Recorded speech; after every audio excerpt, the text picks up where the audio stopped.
Dead and Gone contains Eric's origin story. A lot of readers have been asking me how Eric became a vampire, and I decided to answer their questions in Dead and Gone. It was not a smooth process or a happy one, and he is telling Sookie about it in this passage. He's already been turned, and he's telling her how his life went with his maker. There were not so many people, Eric said. Villagers would miss their neighbors immediately. We had to keep moving. Young vampires are so hungry.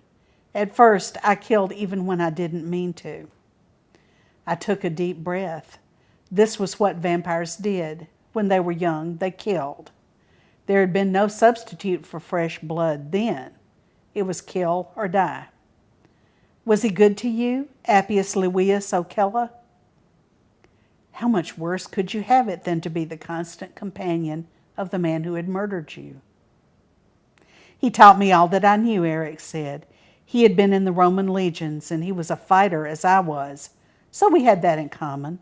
He liked men, of course, and that took some getting used to. I had never done that. But when you're a new vampire, everything sexual seems exciting, so even that I enjoyed, eventually. You had to comply, I said. Oh, he was much stronger, even though I was a bigger man. Taller, longer arms. He had been a vampire for so many centuries, he'd lost count. And of course, he was my sire. I had to obey. Eric shrugged. Is that a mystical thing or a made-up rule, I asked, curiosity finally getting the better of me. It's both, Eric said. It's a compulsion. It's impossible to resist, even when you want to, even when you're desperate to get away. His white face was closed and brooding. I can't imagine that, I said. I wouldn't want you to, he said. His mouth pulled down at one corner, a wry expression. The world has changed a great deal since I was human. The past 100 years have been especially exciting. And now the wars are out, and all the other two-natured. Who knows, maybe the witches or the fae will step forward next. He smiled at me, though it was a little stiff. That would be wonderful, I said wistfully. My lover, it will never happen, Eric said. The creatures that make up the fae are the most secret of all the supernatural beings. There are not many remaining in this country.